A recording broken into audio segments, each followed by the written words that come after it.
But now we're on to our main topic today here on Mastering Dungeons. We are going to talk about 5e Planescape, the newest book of a series of quick releases, but Planescape is the latest, so that's where we're going to focus our attention. Yeah, I was going to say, Alex, Go have you ahead. ever, do you own a Planescape product or two? I mean, have you ever heard of this Planescape game? That's funny. Yeah, I'm actually putting a shrink wrap copy of Planes of Chaos into the GameWorldCon charity auction because I realized I had three and that seemed excessive. So yes, I'm a big Planescape fan. I have all their products from that's the height of 2E in my opinion. It's the glory days of 2E for me. So no, I love those box sets. Were never to be paralleled, never to be matched. They were so awesome. So yeah, big Planescape fan. I'm excited.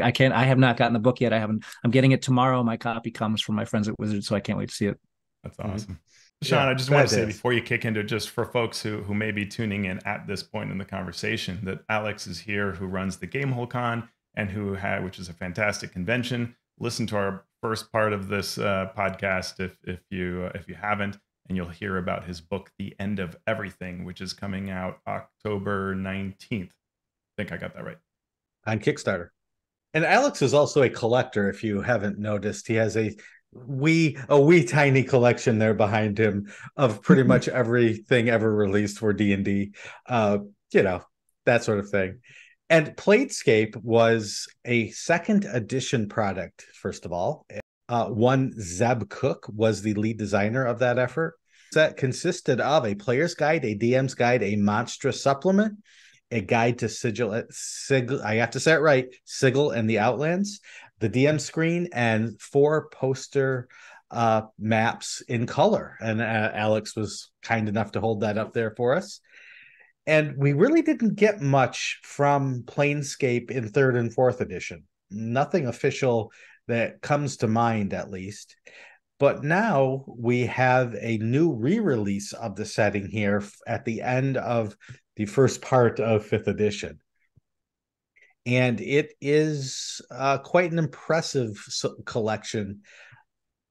But first, we want to hear what Jeremy Crawford had to say in his talks about Planescape. And Teos, I'm going to let you take it from there. Cool. Yeah. So Jeremy has had a bunch of videos, as well as videos from Justice Armand, who was one of the leads on the project, and Wes Schneider and others, Dan Dillon, who worked on a lot of the character options. So in this recent video, Jeremy talked about how the Planescape setting development was taking place concurrently with a lot of this 2024 rules development. And this idea of the multiverse, which was already important to 2014, he said is even more important to the 2024 version. And that monsters that are critical in the Planescape setting are going to be seen in the 2024 rules and beyond. Jeremy sees Planescape not only as a cool setting on its own, the way you might Spelljammer or Dragonlance or whatever you happen to like, but a connection to the whole history of D&D, backwards to the game's history, forward to its future. The creatures and plots from Planescape he expects to show up and affect any setting. He wants DMs to look at it that way and feels it's that way for the game itself that they're building for 2024. He says Planescape is the toy box that is most useful for a DM's other games. Which I thought was interesting. That is. And so in this new release, we get three books in a slipcase. The first book being Sigill and the Outlands, the second book being Mort's Planar Parade, and the third book being an adventure called Turn of Fortune's Wheel. And we're going to start by looking at book one, Sigill and the Outlands. What do we hear about that? This is what they say. The multiverse is everything known and everything beyond, encompassing worlds, planes, life, and death. The multiverse is infinite infinities, brim with wonder, terror, secrets, and above all, possibility. Every D&D adventure takes place in the multiverse. Beyond the lone worlds of the material plane are countless other realities and the paths and portals that connect every edge of eternity. Those who seek the wonders of the planes take their first step into the endless possibilities of a Planescape campaign. Whew. So, Alex, when you hear that, being a fan Yeah. of Planescape, what comes to mind? Yeah, I'll be honest. The this is the first book I've really looked forward to from the studio for a while. I've liked some of the stuff they've done in the last couple of years, but this one, when I heard a while ago that they were doing this, I thought, oh, finally, this could be awesome. And so I'm super excited, super excited. I mean, it is the ultimate toolkit if it's executed, and it should be. I can't imagine that they won't, because you can literally go anywhere and do anything with that, which is just so cool. Mhm. And they give us statements like they have in the past with other settings, sort of the truths of this setting. And so we get these statements: reality bending adventures and aesthetics unbound from those of mortal worlds, a backstage pass to how gods and powerful beings live their lives. Adventures are at multiverse scale and span worlds, planes, and possibilities. There is no single truth. Philosophies are pitted against each other, and characters may re examine their beliefs. The contradictions, where celestials may be evil, fiends apathetic, and yetis sell snow cones. And anything from any D&D setting can appear here. And I read those, and it just takes me back to AD&D. It takes me back to those original games where there were sort of tropes in campaigns. And even though we didn't have the internet, even though we didn't have as tightly knit a community as we have now because of travel and communication and so on, there were still things that you would see in every campaign that would spring up. Mm. And one of those things was, we worship the gods, then we fight the gods, and then we become the gods. I can't tell you how many campaigns, even with different players that didn't know each other, they would be like, okay, we want to fight the gods and we want to become gods. If you ask a player, what's the goal of your character? Like 33% of the time, it would be, I want to become the god of blank. Sure. Yeah. And yeah, do you have that same recollection of your earliest days there? I mean, I'll say that I remember things like, letters to Dragon Magazine that would say, we were fighting some god and somebody used the push spell to push this god over the edge of a cliff, and they don't have a flying capability, so they should just be dead, right? And it's almost like the DM thought that, well, this should affect the multiverse, whatever happened in my game, right? Like, please notify everybody that, whoever it is, Thor is dead. Sorry, everybody. And is this okay that my players did this? So yeah, I think it was happening everywhere, right? And it was something DMs had to kind of think through of, how do you handle it when players want to achieve this kind of level of aspiration? Yeah, and even in like the Forgotten Realms, they had that 3-book series where the player characters became gods. The Cyric was one, and I think Mystara or Mystra was one, Midnight. And there Kellamvor, I think, was one, and that just sort of reinforced this idea that, going into the dungeons and fighting the dragons and taking the treasure, that's fine, but we want something bigger. I feel like Planescape was, so we had books like Deities and Demigods and Manual of the Planes, which DMs could use, but I feel like Planescape was this, not only did they reach out to say, we acknowledge that you like this. We're going to show you how to do it. And this is how to make a fun campaign out of it. Do your experiences sort of mirror mine in that?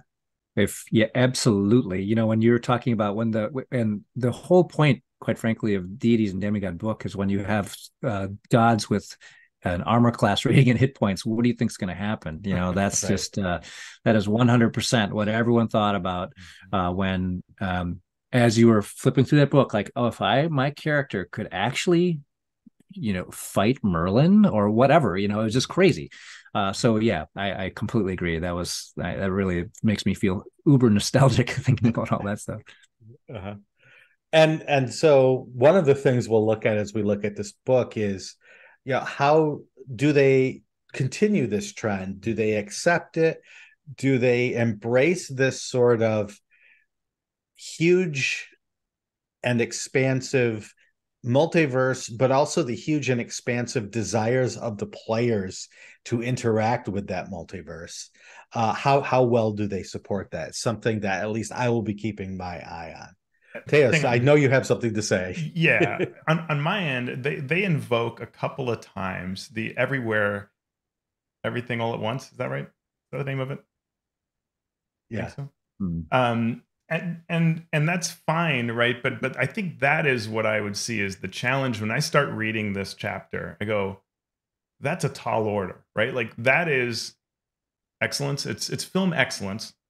It's storytelling excellence. It's incredible story weaving. I could never write something like the plot of that movie, right? And a lot of the really good time travel, mind bending type things.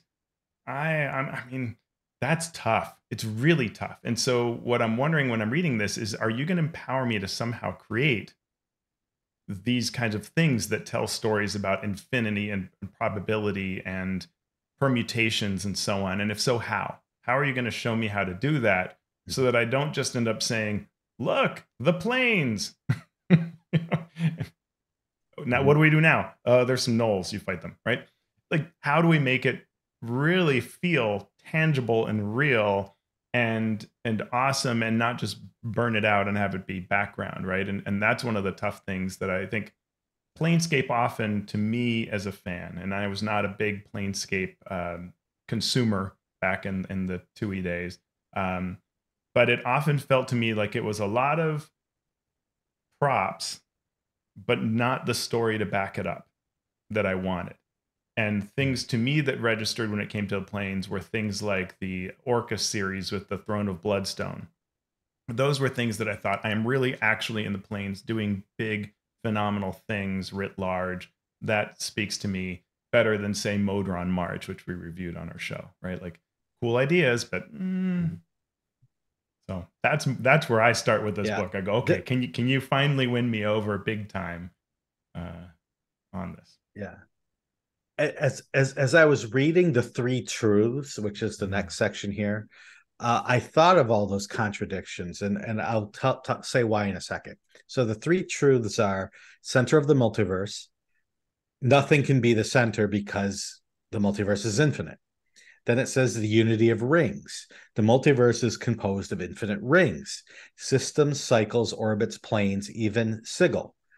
If you follow something long enough, you'll return to where you started. And then the third truth is there is a rule of threes. Everything happens in threes.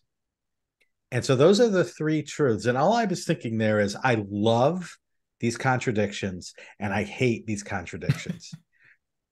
Why do you hate Right? them? Because it says infinity can't have a center, but everything's a ring. Well, if you have a ring, by definition, there's a center to it. And this pure chaos, this pure things, but there's orbits and cycles and systems, which is the opposite of this infinity, right? It's taking the chaos and you're defining it. You're putting a system in place which is a contradiction of chaos. And to me, this describes all role-playing games, right? Because players want to be able to tell these amazing stories that defy everything, but there's a system in which they need to work to do that, which by definition limits what they can do. And so all of these tensions and all of these contradictions are sort of like celebrated, but also put into place. And I think it goes to what you're saying, Teos, which is, how do you make something so beautiful and spanning and intricate at the same time as herding 4 or 5 players through a story where things or the rules are saying one thing and they're saying another, and how do you make it all work? It's a convoluted mess, and I want to see how it all gets sorted out in these books. When I look at the three truths, I think these are fun, and I'm glad you kept them from the old rules. But also, I don't know how I use these, and how I use them without. Well, I think they're a little better than, and I'm getting ahead of myself here in terms of review, but the factions. The factions are another of those things that are sort of contradictory and maybe a little simplistic, and you think, really, this is how the city runs with a group of people that think this? Like, it's maybe too simple. Each of the factions is maybe too simple an argument that they use, and it makes me wonder, as DM, what do I do with these folks? How do I properly lean into this to make it really work well? And at least in the published adventures that I've read from the olden days, hit or miss as to how well it works for me, at least personally. Yeah, the factions bring one more thing to light, which I noticed, which is, again, going back to the AD&D days, the first thing that would ruin a campaign more than anything is magic items. The second thing that ruins a campaign more than anything is uh, conflict among players' personalities. Mm-hmm. And the third thing, for at least the games I was philosophical arguments, generally around alignment. Someone said, well, I'm chaotic neutral, so that means I can be nice one day and kill someone the next, and it's all the same thing because it's chaos. And then we're like, no, that's not what chaotic neutral means. If you kill someone, you're evil. You're then chaotic evil. You can't, right? And so all these philosophical arguments came up, and I feel like Planescape just took those and made them bigger. They made them like a center point of a campaign, as opposed to this thing that people were arguing about on the side, while you, the DM, were hoping that they would actually follow your storyline and get to the cool scene where the dragon's fighting with the Tarrasque or whatever. And so that when I see Planescape, that's the third thing I think of, which is, okay, fit philosophy and clubs, good and evil, or chaos and law, becoming amateur philosophy hour at the D&D table, which is not something that I want. Alex, you must have some things to say about that. Yeah, for sure. Maybe we should just go to the Baldur's Gate rule of or a plan of alignment, that by your conduct, you have your alignment morphs, based on what your actions are. But no, absolutely. I mean, at the very least, what this will allow people to do incredibly and easily, hopefully, is to take materials from other publishers and use them, pop back and forth without having to deal with, hey, I'm going to port this into my homebrew or so on. I mean, that would be that at a minimal, it should accomplish that. And you can, as far as the greater philosophical discussions, and that will those will always happen. But hopefully, I can't wait to read into it a little more and see if they actually do that, or if they're just playing, because those three rules have been around for a while. Those three truths, I mean, and if they actually try to give mechanical weight to them somehow, that will be fascinating. You can't do this because it's that would be really neat. I want to see that. Yeah. You cannot get to the center of a Tootsie Roll pop, no matter how many licks you get. It is definitely more than 3. Yeah. All right. Well, we do get in chapter 1 right away. We go away from the sort of overview of what Planescape is, the rules of it, and get right into the character options, get right into the nitty-gritty. And we start with 2 backgrounds. And as we've seen with the latest releases, these backgrounds have a little bit more of a bite to them, a little bit more power to them than the backgrounds that we're used to from our player's handbook. Teos, you want to cover what these 2 backgrounds are and what they do? Yeah, sure. Well, if you don't use one of these 2 and you don't have a feat, then as usual, you're told choose skilled or tough. That's all you get. But you could be a gate warden. And the quote here is, you spent a significant amount of time somewhere influenced by intense planar forces or portal to another plane of existence, such as one of the gate towns in the Outlands. You are accustomed to experiences that would leave others reeling in terror or enraptured by otherworldly beauty, and you are as comfortable dealing with celestials and fiends as you are with the vendors in town, who might be one and the same. So, what's cool about this, it's a very good way to tie into the Outlands and a gate town, because you could have been a gate warden, as the title says. Your feature is Planar Infusion, you get the Scion of the Outer Planes feat, which we'll talk about, and the seemingly default free lodging in the community you came from, which I find so utterly boring and lifeless, but so be it. That's what you get. Even in Planescape, it's all about, you know, having a place to crash. We get a table of traits and trinkets, which is pretty cool. I would have liked to have seen direct, like a table that really says, hey, pick this gate town, here's what you would know about it. Or here are some things that could be inspirational to your play because of the town or other planar influence that you have. I think that would have been neat. They didn't do that. So that is kind of left to you, that if you're, you know, if you're borrowing this book from your DM and you decide to make a gate warden, how exactly you're going to express that and where you're going to go, you've got to go off and do your research to figure that out. And what's interesting too is you can see how they are trying to make game designers of all DMs by saying your world can connect to all of this. So this gate warden may be a gate warden from your world to Sigill or to one of the other planes, if you want to pull that in. Yeah. And the other background is the planar philosopher. You subscribe to a philosophy that seeks to understand the nature of the planes or some hidden truth of the multiverse. You draw strength from your conviction and perhaps a network of like-minded thinkers, such as the factions of Sigill, which are summarized below. In your travels, you explore the depths of your understanding and spread your philosophy wherever you go. So what's cool about that, Teos? Well, you know, the Gate Warden, I didn't say this, but they have like a bunch of keys that theoretically could open luck somewhere. Here, you don't get something that may be useful. You get an actual portal key, and it comes with a neat description of what that portal key could look like, some ideas.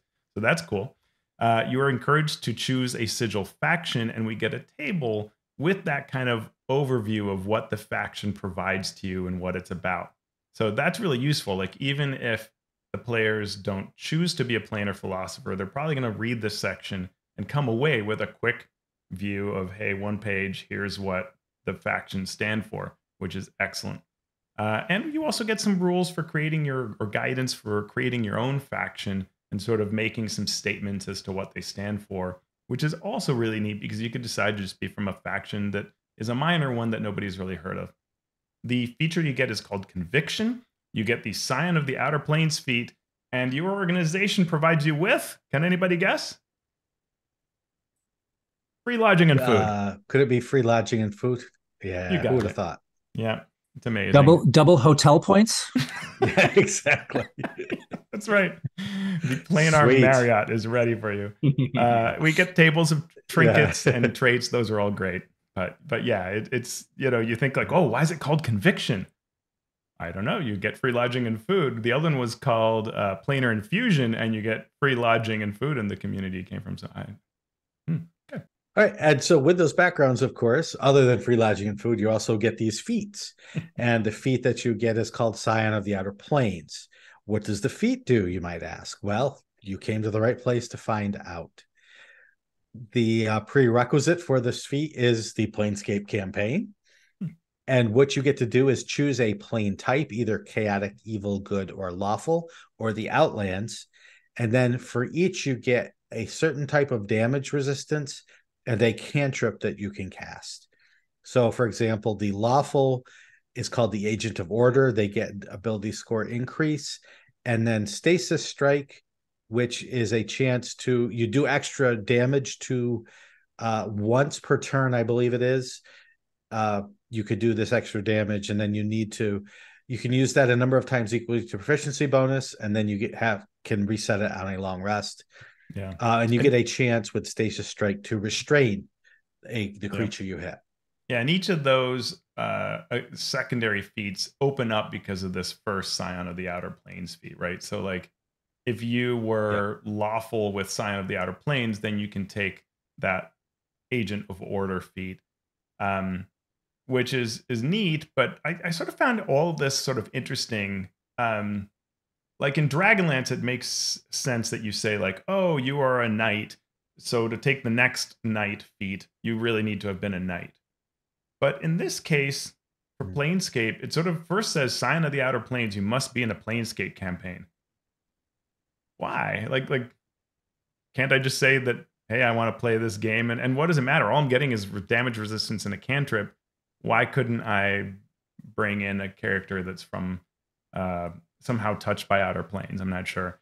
And then that the idea of these other feats requiring the previous feat, I don't know. If I don't make a gate warden or a planar philosopher, but I want to say that I'm a criminal from the Planescape world, why couldn't I take Cohort of Chaos as a feat? So I thought it was actually a little bit of a mismatch in this particular case, because I don't know that we gain anything from those prerequisites.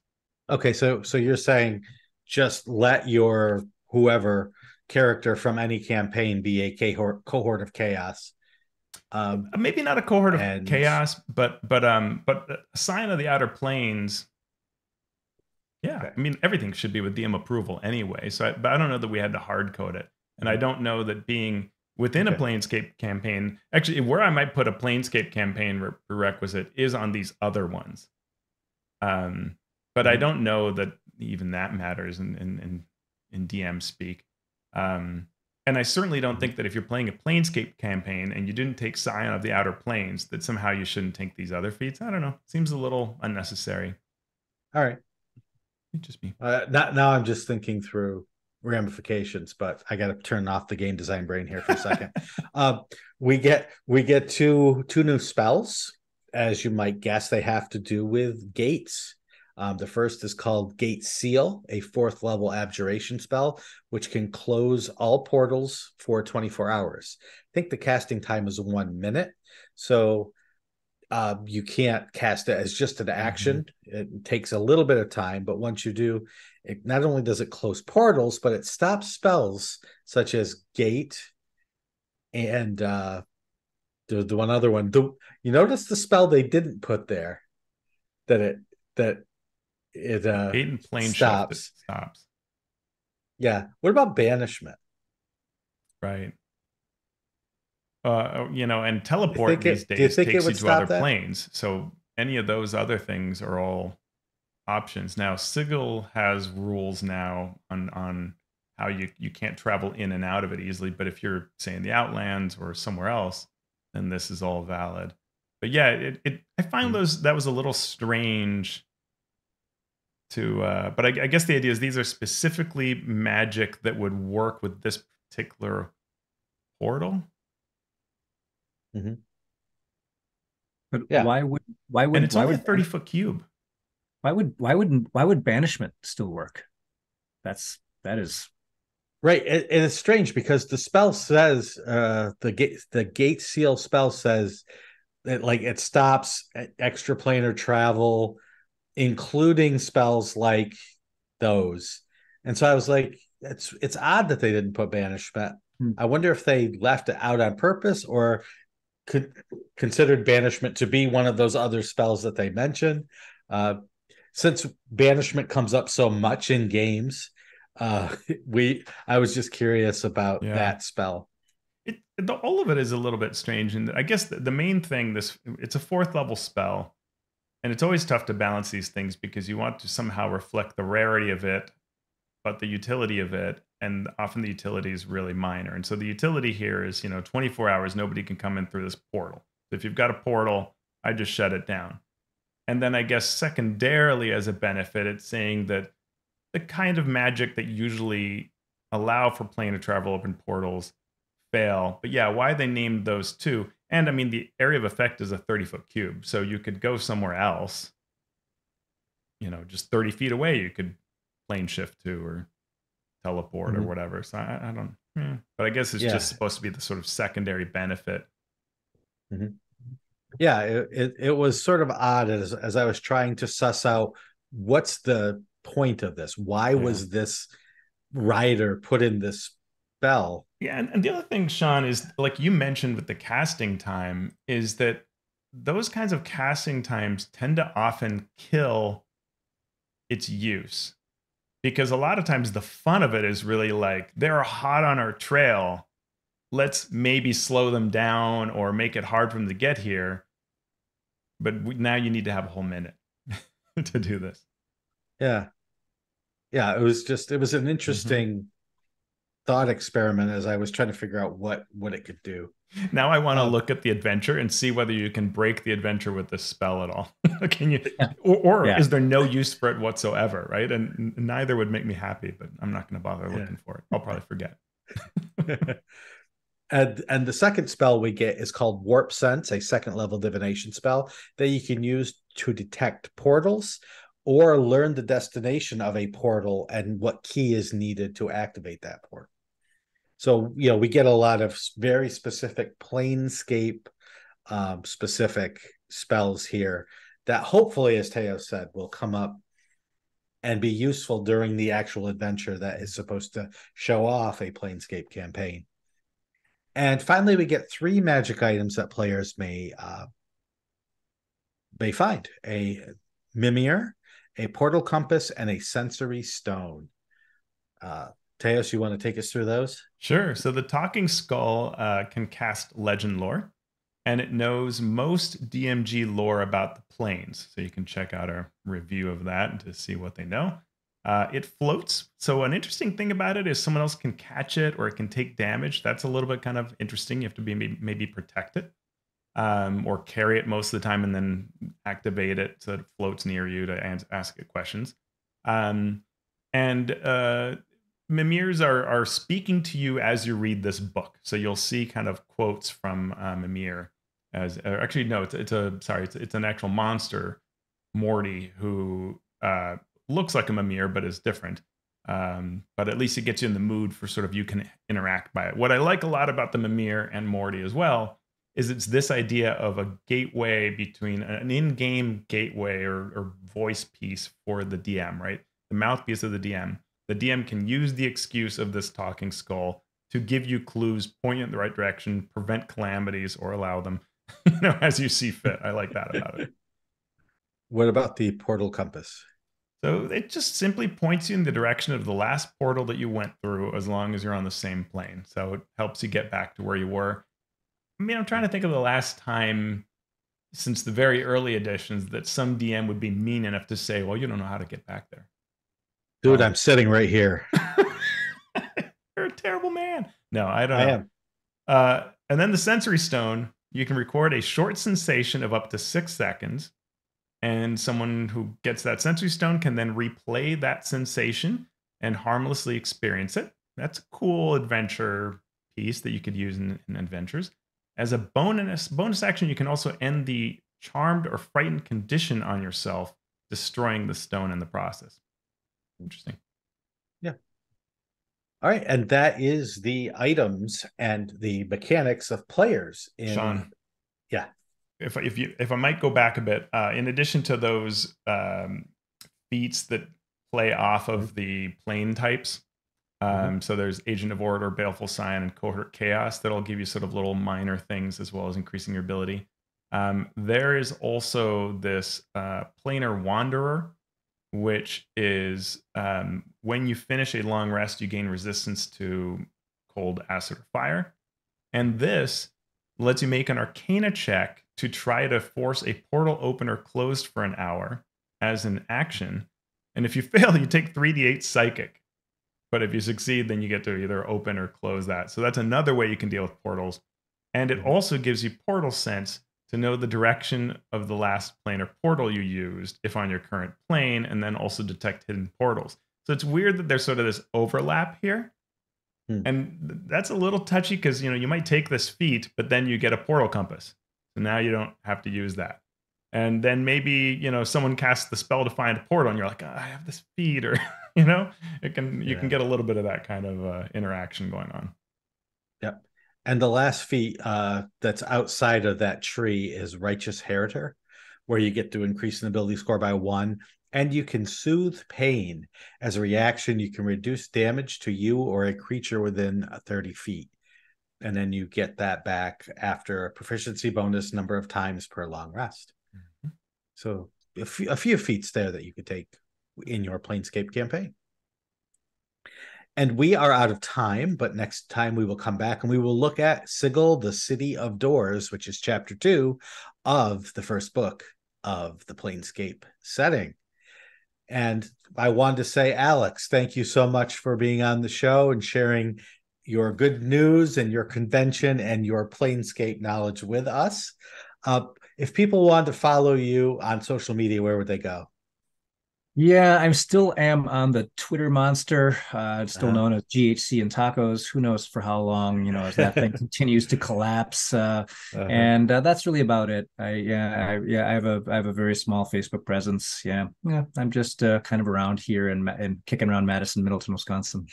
There you go. But if you are a historian of role playing games, you definitely want to follow Alex because he does use his social media to show off his collection, which is a super fascinating trip through memory lane for a lot of us, and it talks a lot about the history of this game we love. So give him a follow for that. I Hey, appreciate it. Teos, where can people find you? Find me at alphastream.org. My last question I answered today is whether D&D sales are declining. Usually the answer to clickbaity stuff is no, but in this case, the answer is yes. You can find out more on the Oh blog. boy. And then later this week, I'm going to put one up on what the overall total sales may be looking like, which should be fun. Nice. And you know where you can find me on all the social medias at Shawn Merwin, and you can follow our show, Mastering D&D, on Twitter, on Mastodon, on Blue Sky. You could get onto YouTube and you can follow us and see our beautiful smiling faces there. And you can also leave reviews wherever you listen to these podcasts. I want to thank all of our listeners and all of our Patreon supporters. You can support our show by going to patreon.com/masteringdnd. So we've just barely dipped our toe into Planescape. And with that knowledge, what are we going to do now? Hmm. I'm going to get a Mimir that can just tell me all about the places that I travel to. Because I think that's like I need the Lonely Planet Mimir that just gives me factoids as I walk around life. Yeah. Alex, what are you Well, doing? I'm gonna think about why only two custom backgrounds when you have probably 4 to 6 players. How are we gonna do that? I will probably have to create some more backgrounds to make that a little more interesting for a Planescape campaign. Yeah, true story. I'm going to join a faction because I need food and lodging badly.